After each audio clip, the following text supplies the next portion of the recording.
G.I. Joe fans, Joe Motion Videos 82 here. It is time for another G.I. Joe toy review, and we have a very cool review today. Last week we did the Dreadnought Swamp Flyer, and it was pointed out that you could not see the color change come up on camera. I saw it, but for some reason it just did not pick up on the camera, so I apologize for that. Today we are going to be looking at a Joe Nation to this channel.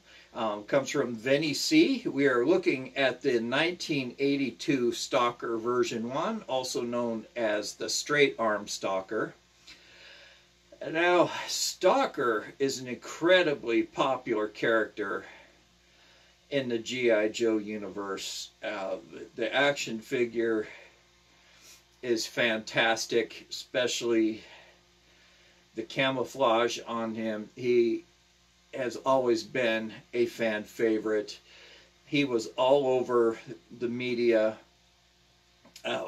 starting from the first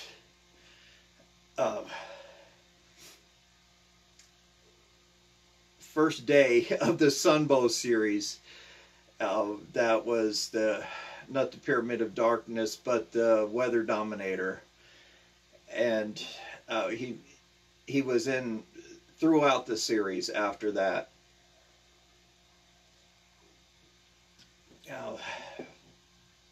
Now there are a couple variants, two variants on Stalker. One comes with thick thumbs, the other one with thin thumbs, and there's a lighter camouflage pattern on the Stalker with the thinner thumbs. And there are also several variants on the card backs, which I'm going to get into, because he was a JCPenney and a Sears exclusive. So there's a variant on the on his file card as well. So let me go ahead and pull up those variants before we start getting further into the action figure. Apologize for that being fuzzy. It's unfortunately the way it comes up from getting it off of yojo.com. He made his first comic book appearance in issue number 17. On that issue, it looks like he was on the cover with Muskrat, but Muskrat didn't come out for another 6 years. So it's pretty cool that they show a character resembling Muskrat. And the file card that I pulled up is a variant that was the file card that came with the JCPenney and Sears exclusive. It's a redback file card, and therefore makes it a little bit harder to find and a lot more expensive. With that being said, let me pull up the packaging for you guys so you can take a look at that as well.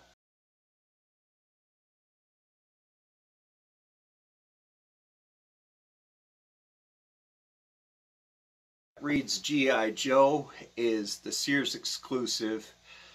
No, I'm sorry, the JCPenney, and the box that has, I think, 6 cells on it, that is the Sears exclusive 3-pack that Stalker came in with a few other action figures. There's also a variant on the file card and the card back itself. The card that has just, I think, like 9 figures on it was the 82 release, and the one that has a lot more figures is the 83 release. And it goes from peach to a gray card back. Now, I don't have examples of any of those as of yet, so I unfortunately couldn't show you those without having to pull up the picture, so please forgive me for that. And since I have my computer up and running, let me go ahead and read his file card to you. Let's step out of the norm for a second. His file name is Wilkinson Lorenzo R. His serial number is RA725054399. He is an E5, which is a sergeant. Birthplace Detroit, Michigan. Primary specialty infantry. Secondary specialty medic and interpreter.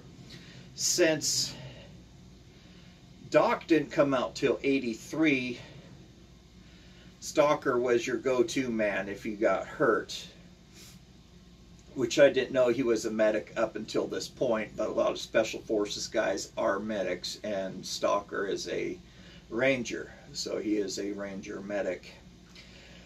Okay, further reads, Stalker was warlord of a large urban street gang prior to enlistment. Fluent in Spanish, Arabic, French, and Swahili. Swahili is spoken in parts of Africa as well as French and Arabic. Depending on what region or state in Africa that you're in, those are being spoken. Graduated top of the class, Basic Combat Training School, Advanced Infantry Training, which is AIT, top of the class as well. Special Training, U.S. Army Language School, Intelligence School, Qualified Expert in M14, M16, M1911 A1 Auto Pistol, M3 A1 Grease Gun, second time that was brought up. The M32 Pulverizer Submachine Gun is what he comes with, so we'll show that to you. He functions well in high-stress situations, intelligent, perceptive, moves like some sort of jungle cat, silent, fast, and strong, hence the name Stalker. Alrighty, so we already read through the variations. His straight arm was obviously replaced by the swivel arm in '83. As well as the bulky waist piece, which this specimen has, to a slimmer waist piece. The belt is looks a little slimmer, and the date stamp of the figure had changed from '82 to '82-'83. While the changes are substantial enough for some to consider it a new version. And I'm with that group of considering it a new version because the swivel arm is added. So this, in my opinion, would be version 2 instead of 1.5. And so it's listed on yojo.com as 1.5 rather than version 2, but that's really, I think, up to your preference, is either version 1 or version 2. But me, I'm a version 2 person because it was such a significant change.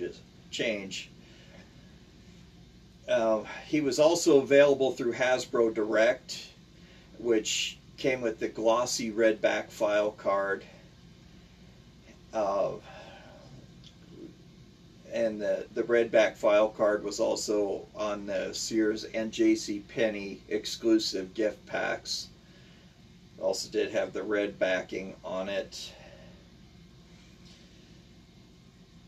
Oh, and he has made multiple appearances in G.I. Joe media, just all over the place, and commercials on trading cards and comic books. And we're just not going to cover all of it. And being within the infancy of G.I. Joe, they were still reusing a lot of body parts for the upcoming figures, so he shared parts with the original green shirts, Tan Grunt, Rock and Roll Hawk, so on and so forth. There are releases in Brazil, Mexico, Argentina, and Manila. Manila, he came up in a blue-gray color. Unfortunately, I could not pull that up for some reason on this app, so I do apologize for that. And there were 14 versions of Stalker, but we did not see Stalker again until 1989 when version 2 came out, and that was a sweet, sweet version of Stalker. Wow. Version 2 was actually my first Stalker. He was in the Arctic colors, and definitely a fan favorite amongst all the others. That was one of the rare action figures that was still sold at the regular retail level, which this Stalker retailed for $2.99. And version 2, trying to look up on my wall to see it, and he is not up there. I have him packed away somewhere. Kept all my Arctic figures packed in a box away from the sunlight, even though I did have silica packs in there. That helps, but getting them out of sunlight, I noticed that they were starting to yellow even with the silica in there. So I have those all put away for the moment. So let me go ahead and pause this, put my computer away, and I'll get right back with you. Alrighty, so go ahead and read some more on Stalker here. He first hit the shelves in '82 as a part of the first series. Then again, he was re-released in '83, and he was on the shelves until '85 when he was discontinued. And you know, that's a pretty good run for an action figure, being out there for 3 years.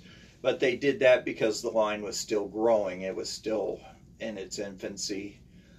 And part of the reason, I think anyway, I'd like to know what your opinion on that is, why was he discontinued in '85? Well, they started adding the ball joint on the neck. Did they want to spend the extra expense to keep Stalker on the shelf and retool him again? Or is that why they went ahead and retired that piece?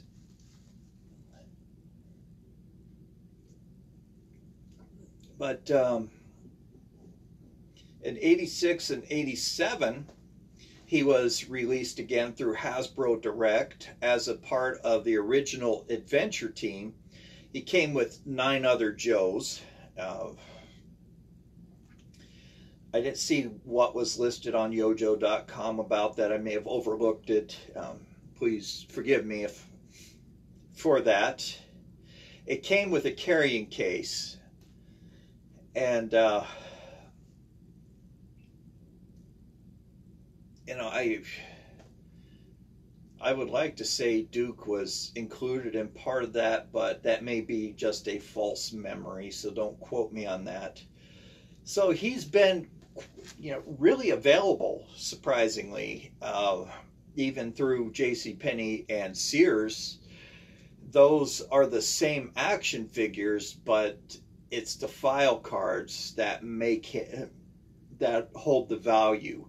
And Stalker, being made out of that frail green plastic, that automatically ups his value as well, giving the frailty of his condition with years. You know, he's up there with Zap. So I keep this Stalker locked up in a plastic case. He's out on display in the case, but I don't want him out to where he could get broken.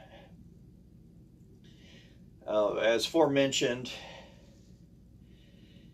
he His original retail price was $299. So out here in Arizona, it'd be like, at the time it was $3.25, $3.25 for a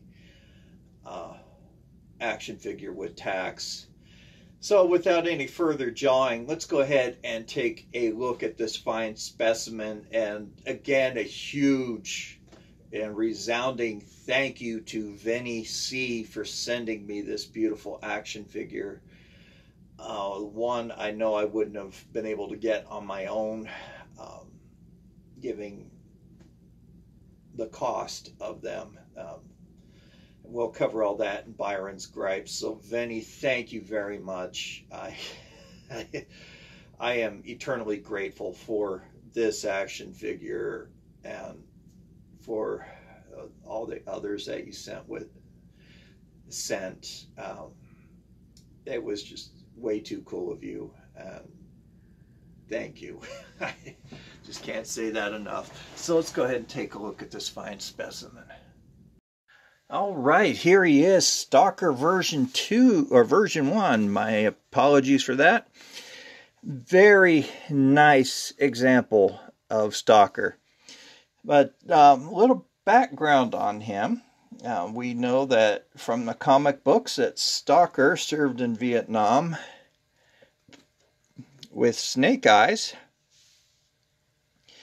But Stalker isn't the only Ranger from the first run of action figures. We could also include Scarlet in with that honor. So G.I. Joe is made up of multiple special forces, and at this point Snake Eyes was just a commando. Shouldn't say just a commando, but there is no such thing as just a commando. But it wasn't until '85 when they decided to make him a ninja. So Stalker comes with one accessory, and it is his machine gun. This looks like it is a 9mm machine gun, given the stick magazine, folding stock for convenience. But this machine gun was used again with Duke version 1, and also with the Tiger Force Duke. So this machine gun got reused a few times, and I really don't blame them. This is a nice weapon. So taking a look at Stalker, he has a green beret, makes him Special Forces. Nice little Joe stash right there. And sculpted on hand grenade. What is G.I. Joe without a sculpted on hand grenade? He has a stiletto sculpted onto his chest as well. And look at that. Snake Eyes has the same chest. We all know that these parts were used over and over again, especially during the infancy, because they weren't sure how the line was going to fare, so they tried to cut cost as much as possible. He has this ribbed collar, as well as ribbing down on his long sleeves. He has pouches on each arm. He has this Y harness on. He has the thick belt, the thick waist piece, because he is version 1.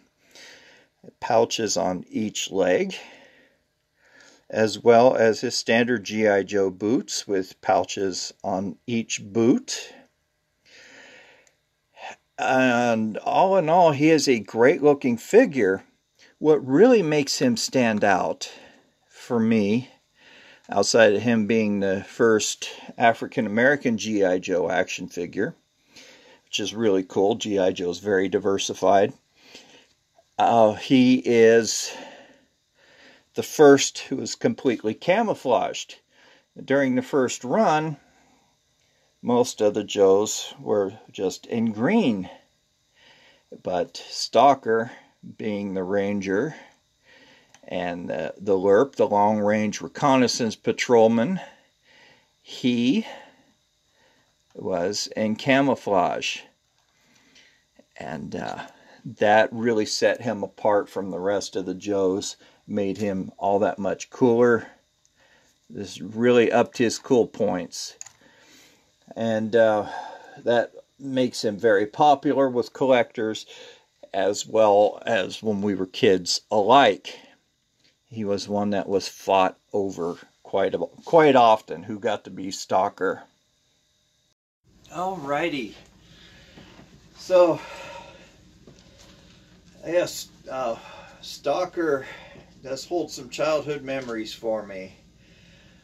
I know my buddy John had him, and he is just a really cool action figure. Had a lot of fun with him, especially in the backyard where he had foliage and grass, and the camouflage really came in handy. So he was just a lot of fun to play with, and I have very fond memories of him, of both John and Stalker. And I have tried to track down John, but somebody with the last name of John Hancock, or the name John Hancock, there are hundreds of them on social media. A lot of them don't have pictures, so I can't. So I'm having to go through each one, and you know, it's a laborious process, but hopefully will pay off, and I'll find him well. I know he was going to join the military. He had plans to join the military, and I hope that he did join and come home safely. So, anyway, let's get into my favorite segment, Byron's Gripes. So, you want to find one on the aftermarket, they are out there, but they come at a premium.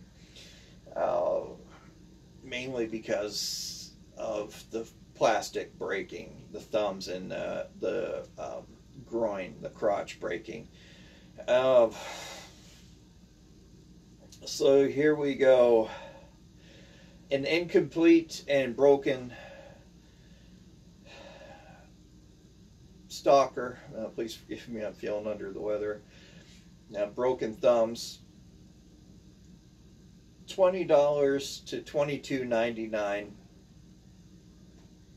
Not bad,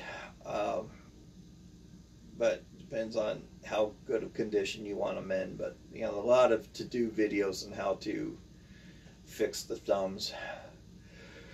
Excuse me, complete with file card, $44.99. That was deal of the day on that. Up to $100.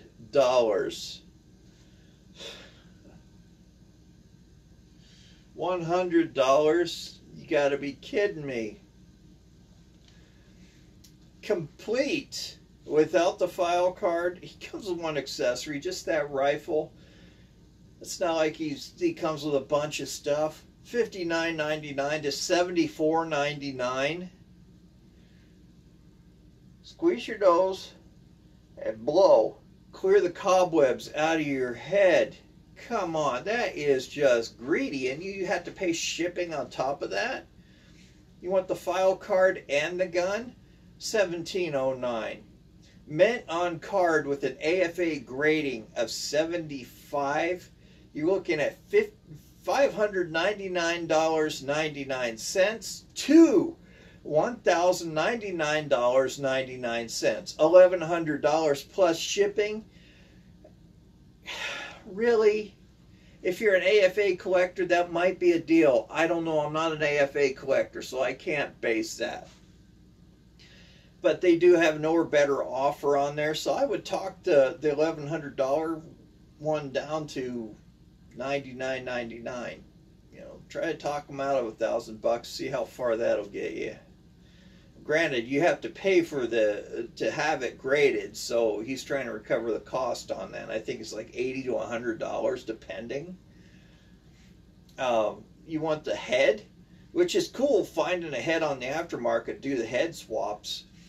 $4.99 to $11.99. $11.99 is a bit expensive, a little too greedy on that. File card, $2.80 to $26.99. That's just with the simple file card, the peach or the yellow one. And I apologize, I mentioned gray earlier for the file card. It's peach or yellow.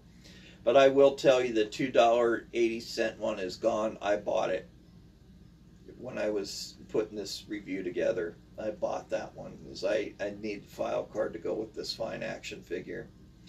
His gun, $5, another deal of the day, to $6.50. Little expensive, but this is Stalker we're talking about.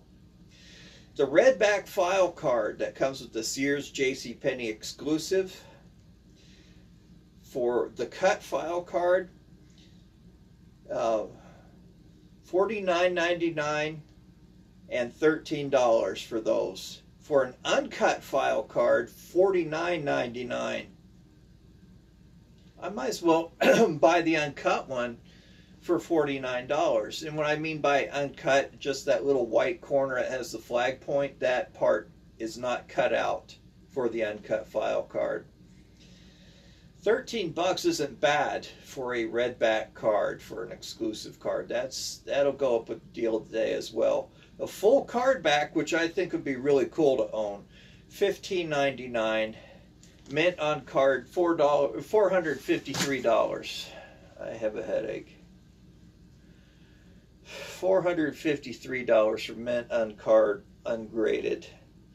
But be careful, guys. Prices are going down, but sellers are trying to jab one in on you again to get more money out of you. You're seeing it's reduced in price, but they're jacking up the shipping. Watch out for that. Please, please, please be careful. I was looking at a stun, a Cobra stun the other day.